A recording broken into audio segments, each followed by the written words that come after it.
We have a few minutes left, and I'd like Peter to give us some conclusions.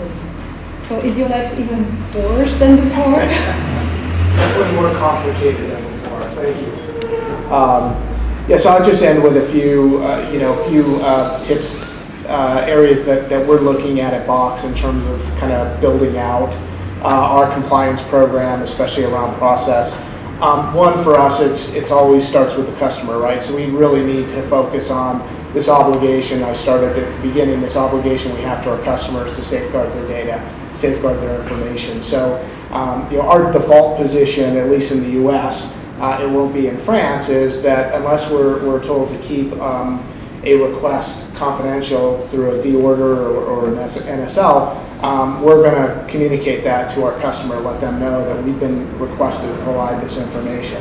And so we're legally allowed to do that, and we'll absolutely do that. So we take that perspective. The other thing is, and we do have somebody that on my team that this is their life now, in dealing with process, and she loves it, and I don't, so it's been great. But just looking at what I told her is, let's be smart. This is not an area where I want to cut costs. Let's get the answers. Let's build a process around it. We talked about the matrix. We have a matrix. We populate that. We look for changes. Make sure we really understand this. We do push back on process, quite often. It needs to be right. We don't push back. We let our outside counsel push back. We're always the ones saying we'll be cooperative. We're going to help in any way we can, and then we take a look at it. If it's deficient, then we're going to push back and make sure they get it right. I think the other thing is we're trying to be very proactive, and I think the law enforcement agencies, at least those that I've dealt with in the U.S., are very open to having dialogue with you. So I think it was Tuesday, we had the FBI in from San Jose. Just educating them about Box, what we do, what we don't do. We're not we're not an email service.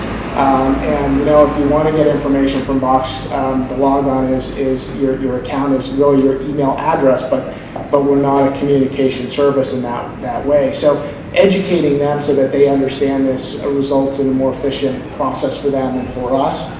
And so, we've done that. I think it's a great idea. As I visit the UK, as I visit other countries in Europe, we'll do the same thing. I'll be visiting the US Embassy to let them know Box is in town. We may have some issues with foreign legal process, and we want to understand how we engage with the authorities at the embassy if need be, right? So those are some of the steps we're taking as we kind of build out our program. I think the other one is be wary, and this is something I preach to our team, is especially as it relates to law enforcement coming from a foreign jurisdiction.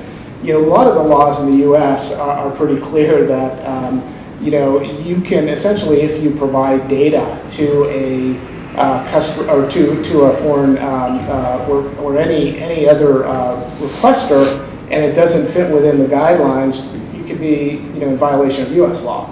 So what we don't want to do is try to help out requests from France, and we find ourselves in hot water in the U.S. Obviously, I also run compliance at Box. HIPAA, we're HIPAA compliant. You need to think about all of those other compliance regimes, whether it's Graham Leach and some of the others that you may be in violation with. So it takes a kind of a comprehensive look when you're doing these things. So I think we're just starting the process. Like I said, I joined about a year ago. We really in earnest started looking at this probably 6 months ago and really building out our practice. So this whole was very timely for me, and I appreciate the information and the attention from the audience. So thank you. We are running out of time, and I want to be conscious of that. There is another presentation coming up, and I want to thank everybody, our speakers, our sponsors, and co-speaker, and you too for having come and braved the San Francisco traffic. I hope we provided you with good information. A lot of what has been discussed today is in the material. You will find articles, copies of PowerPoints, responses to the questions that have been asked and those that have not been asked. So there is a lot of material, but if you have any other questions, you know where to find us. And if you can't find them, you can find me, and I'll forward the applicable question to them. So thank you very much. Thank you, Box, for the sponsorship.